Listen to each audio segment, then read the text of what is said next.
John, thank you very much for joining us today. It seems like every time we get together, there's significant events happening in the nuclear energy sector or the uranium market.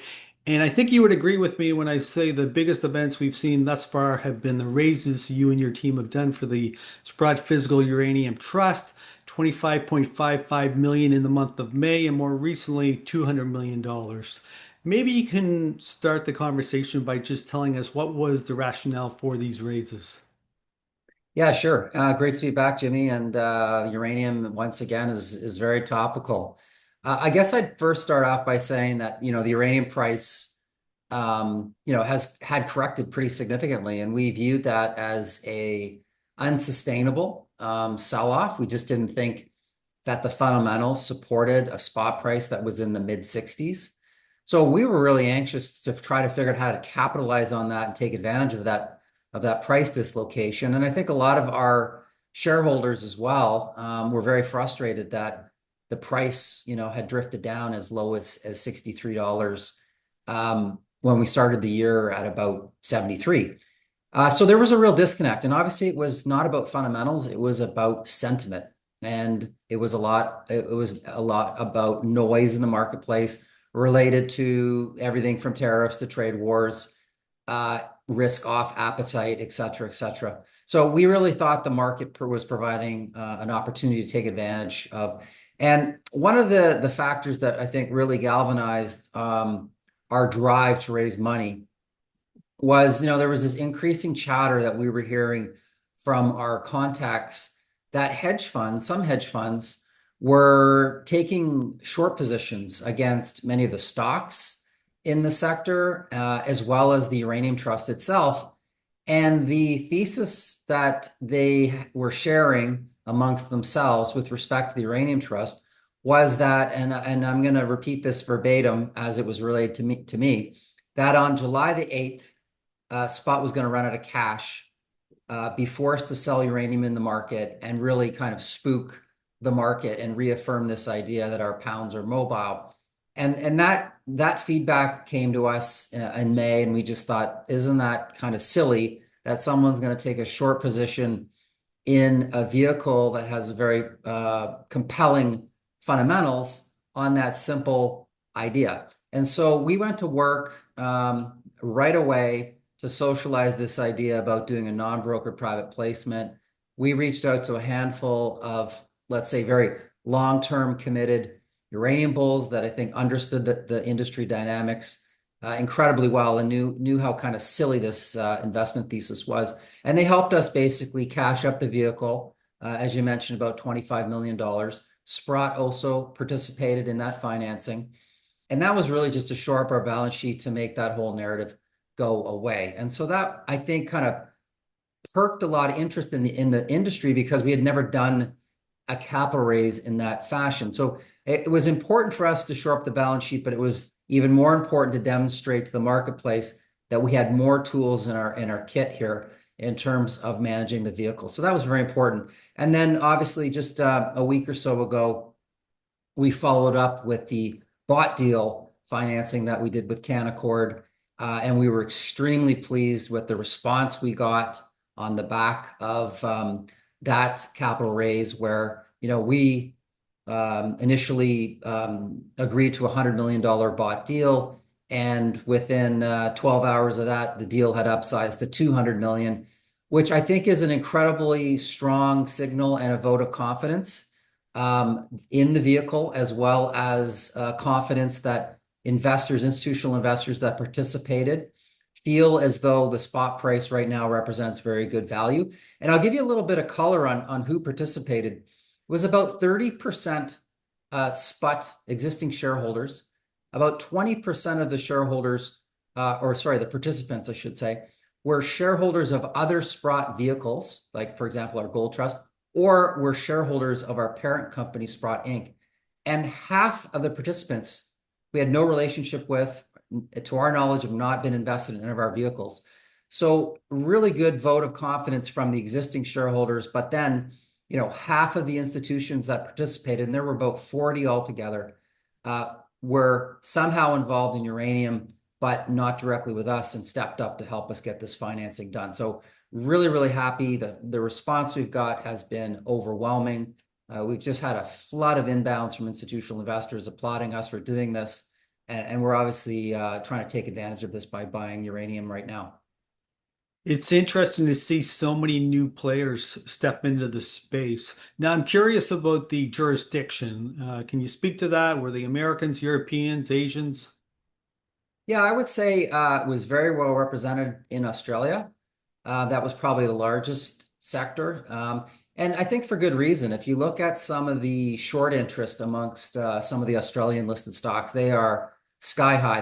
They are coming down somewhat, but they're very elevated. So there's been, I think, a real battle in Australia and some of these uranium names around, between bulls and bears. The balance was obviously North American with some European participation, but very good participation from Australia overall. And so now that you're sitting on over $200 million, do you want to speak at all to the strategy? Yeah, well, our strategy is not changed one bit. We raise capital, and we selectively go into the market to buy more U3O8. Thus far, we've purchased 650,000 pounds with the proceeds. We have not bought any uranium since late last year, so it was a bit of a discovery process to get a sense of the marketplace and to get a feel for how much material is out there, and we're just in the early days of this process.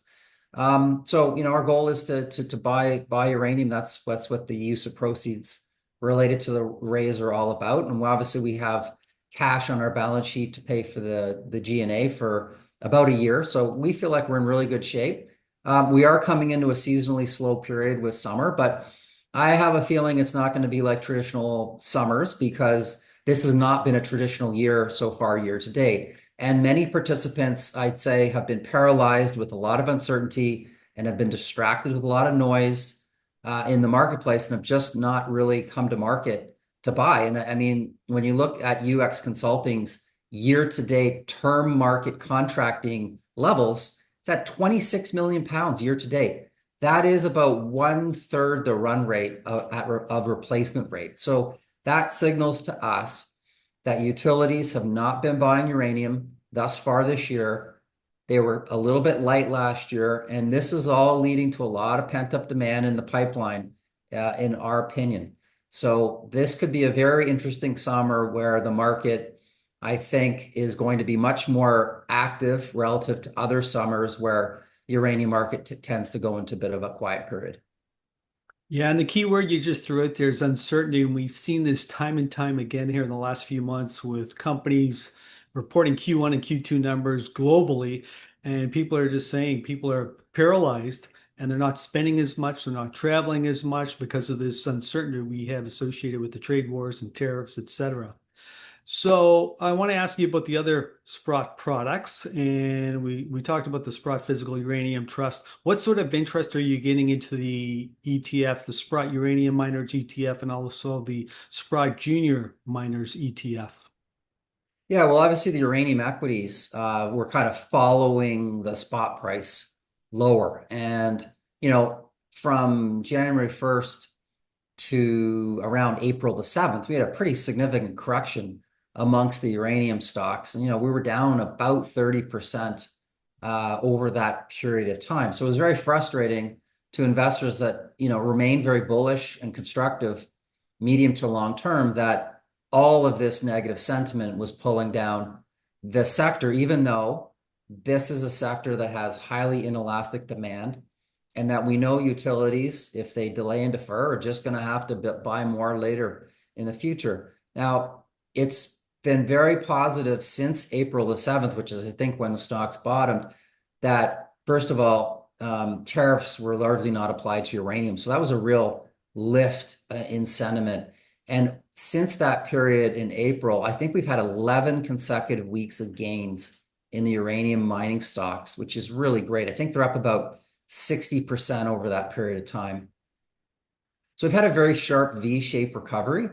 They're still up modestly for the year, even with that big spike up. But, there's clearly, I think, a lot of people sitting on the sidelines. the Sprott uranium mining ETFs in North America have raised about $50 million of new capital year to date. Some of the competitor funds are experiencing pretty significant outflows still. So people have been kind of selling into the strength.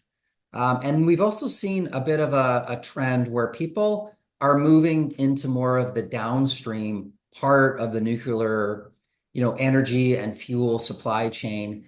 The small modular reactor stocks have been real high flyers. And I think that has definitely attracted some capital into some of those companies. But generally we're not seeing big flows of capital, even though the returns over the last couple of months have been very strong. Yes, and I would echo your sentiments. I'm surprised to see some of the moves that we've seen in these equities. Cameco's done quite well this year. I believe it's up 25 to 30% on the year. Some of the utilities, Constellation, Duke are doing well, but a lot of the developers and a lot of the explorers are relatively quiet. And to your point, there's a lot of interest in these, what I would call secondary names or maybe meme stocks. Some of the moves are dramatic, up 100, 200%. Yeah, and obviously, those things kind of ebb and flow. There was a period not too long ago where some of those stocks were really washed out, and there seems to be an incredible amount of excitement right now, people chasing some of those stories. I think the prospects for those companies look very interesting, medium long term, as they get their technologies approved and deployed. But not everyone's going to be a winner there. There are going to be winners and losers, obviously. And the market's, obviously trying to figure out who's best positioned to deploy their technologies in the coming years. So you and your team are always on the road marketing, and I'm curious to hear what investors are saying. Are people asking you a lot about the uranium products, or is there still a lot of focus in gold? I think people are looking at uranium as something that is better insulated against all the noise and economic recessionary risks and concerns, given it's a product that can't be substituted, it can't be thrifted.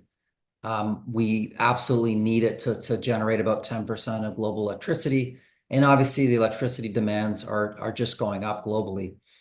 So I think their fundamental interest in uranium is clearly there. Is a lot of the hot money kind of washed out? Absolutely. I think it's long gone. I think you have more fundamental investors right now that are in the sector. Clearly, it feels like some retail investors have kind of come and gone, which is expected in any bull market. I think people kind of get washed out because the sector can be very volatile short term, but that's not unexpected. Many of these bull markets that can last years will have multiple short-term corrections that are pretty meaningful, and that's I think the challenge around maintaining your conviction when the fundamentals look great, but sentiment and flows in the short term can have an impact on the performance. Yes, one thing we've learned in the last few years is that you have to be very patient when it comes to investing in uranium equities. I think that it goes for all commodities. If I go back in time and I think about the 2000s and the gold bull market, and obviously Eric Sprott was a huge advocate and early proponent of investing in gold. There were, a lot of people get to, talk about its run from the 200s per ounce up to 1900, but it wasn't straight up. There were multiple 20, 30, 40% corrections along the way, even though, it had that overall huge gain. So I think it's common with all commodities. You get a lot of these kind of violent corrections that can happen very quickly. They settle down and they kind of resume. Now, obviously, you need strong fundamentals. And in uranium, we can't point to one data point that says the fundamentals are worse now than they were 6 months ago when the price of uranium was at 73. So, that's obviously what we're focused on is fundamentals. But in the short term, sentiment obviously can have a really outsized effect on in returns and flows. John, as we wrap up, what message would you like to convey to investors? And maybe you can also touch on what news events you think will be significant in the coming months as we head into year end. Yeah, well, I would say that people are generally very fundamentally constructive on uranium. Yes, there have been some pockets of hedge funds that have been shorting some of the names. Not really sure what their investment thesis is there.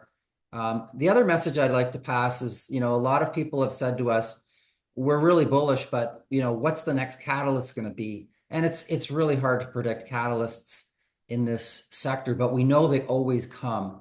And I'd like to think that our recent capital raises on the Uranium Trust represent catalysts that the market just wasn't anticipating. And they're obviously having their desired effects in terms of helping to improve sentiment. And we're not going to stop innovating. This is a very important franchise for us at Sprott. We like to think of ourselves as very innovative, and I think these last two financings clearly demonstrate that. Second thing I would mention is, we're coming up to WNA in September in London, which I know you will be there, and we will be there with our team as well, marketing. And every 2 years, they put out a new demand forecast for uranium. And if I go back to September of 2023, that acted as a really interesting catalyst to get the uranium market going, because it was a meaningful increase in expectations around demand between now and 2050. We would expect they're going to put out another forecast in September that illustrates another, tangible lift in demand, given all of these reactors that are getting life extensions, all of the planned reactors that you're hearing. New York State just, the other day said they want to add nuclear capacity after closing one of their nuclear power stations in 2021. And they're going to start to build in that, these expectations, the hyperscalers, SMRs. Our bet is that it's going to act as another positive catalyst when the market digests, the incremental demand that is building in the system. And at the same time, while we've had a lot of brownfield, restarts of existing mines, we really haven't had any greenfields, come online yet. And that is proving to be more challenging than I think everybody would like to see. So the supply, I think, side of the equation has been improving, but it's got its challenges. And the demand picture, I think, continues to grow. So that's something we're going to be looking out for. And that's not too far away. So I think that's potentially a big catalyst in the hopper for early September. Well, John, I want to thank you very much for spending time with us today and sharing your thoughts. And congrats on the recent raises. And I look forward to seeing you in London. Yeah, thanks very much. Always good to chat. And I think this conference is really well timed given the renewed interest in uranium. Once again, thank you.